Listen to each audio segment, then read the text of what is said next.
Good morning class. आज हम Mesopotamian लेखन का प्रयोग कैसे हुआ, लेखन का प्रारंभ कैसे हुआ, उसके बारे में जानेंगे। एक उरुक शहर है, यहाँ पर का जो शासक है एन मरकर। इसके बारे में कुछ सुमेरियन महाकाव्य में लिखा गया है, एक कहानी लिखी गई है। उससे हमें पता चलता है कि उस राजा ने, एन मरकर जो राजा था उरुक का, उसने लेखन कला का प्रारंभ किया। और इस कथा के अंदर, इस महाकाव्य में उरुक को बहुत सुंदर शहर भी कहा गया। मेसोपोटामिया में बहुत सारी ऐसी कथाएं मिलती है जो सुंदर शहर बताया गया है इसको। अब इस महाकाव्य में एक घटना बताई गई है कि उन दिनों व्यापार करने के लिए कोई जानता नहीं था व्यापार कैसे किया जाता है। तो जो एन मरकर राजा था, उसने अपने एक दूत को लाजवर्द और बहुमूल्य रत्न लेने के लिए अरट्टा देश के शासक के पास भेजा। एक कहानी है ये, जिसमें एन मरकर राजा ने लाजवर्द और बहुमूल्य रत्न मंगाने के लिए अपने दूत को अरट्टा नाम के देश में भेजा, वहाँ के शासक के पास भेजा। और वो जो दूत था बहुत सारे चांदनी रात में, सूर्य के तेज में, मतलब प्रकाश में, मार्गों को लांघता हुआ गया, पहाड़ों को लांघी उसने, 7 पर्वतमालाएं लांघी।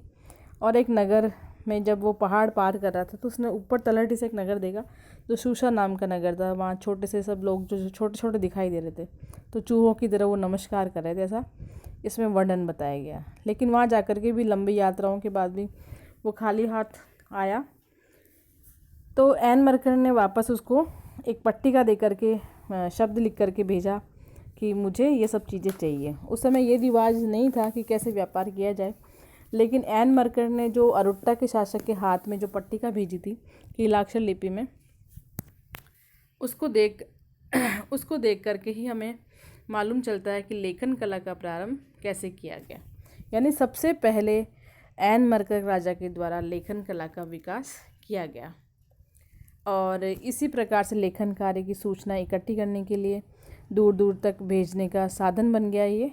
और ये प्रारंभ हो गया लेखन कला का प्रारंभ इस प्रकार से माना जाता है इस कहानी के अनुसार। अब बात करें दक्षिण मेसोपोटामिया की शहरीकरण, मंदिर और राजा की। तो आज हम इसमें मंदिर के द्वारा शहरीकरण कैसे हुआ उसकी बात करेंगे। 5000 ईस्वी पूर्व में दक्षिण मेसोपोटामिया की बस्तियों का विकास हुआ। ये बस्तियां धीरे धीरे शहर रूप में परिवर्तित हुई। पहले वे शहर थे जो मंदिर के चारों ओर विकसित हुए, दूसरे वे शहर थे जो व्यापार के केंद्रों के रूप में विकसित हुए, और बाकी शेष शाही शहर थे जो राजाओं के लिए थे।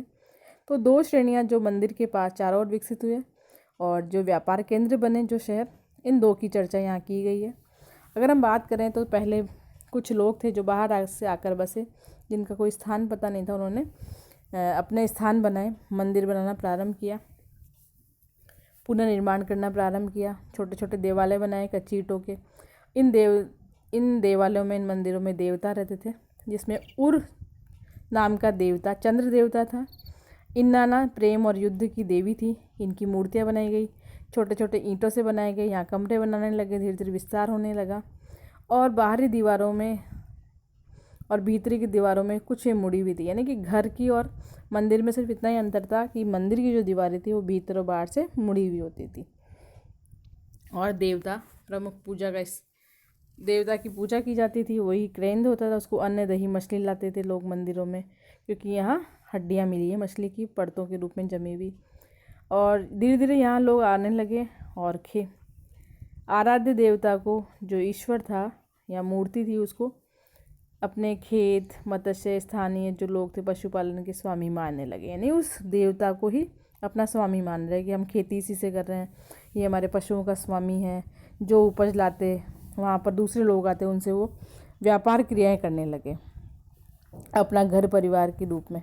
तो व्यापारियों को नियोक्ता अन्य हल जोतने और पशुओं, रोटी, जो शराब, मछली आदि का आवंटन वितरण करने लगे। और धीरे धीरे जो मंदिर था वो शहर के रूप में कार्य करने लगा, यानी कि वहाँ क्रियाकलाप बढ़ने लगी।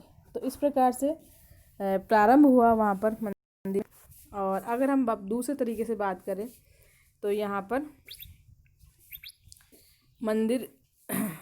मंदिर में ही और आसपास के लोग जो खेती कर रहे थे, तो प्राकृतिक उपजाऊपन होने के कारण कृषि में कई बार ऐसे संकट आते थे, जिसमें फरात नदी में बहुत सारी धाराएं जो थी वो फसल डुबो देती थी तेज़ आने पर, बहाव तेज़ होने पर, और कभी कभी वो अपना रास्ता बदल देकर खेत सूख जाते हैं।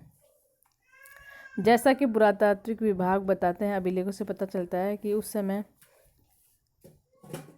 प्राकृतिक विपदाएं और मानव विपदाएं आती थी, और जो धाराएं थी वो ऊपरी जल धारा के जो ऊपर से जो आज धारा आ रही है तो ऊपर के लोग उसको रोक लेते थे, तो वहाँ पानी अधिक हो जाता था, नीचे तक पानी नहीं पहुँच पाता था।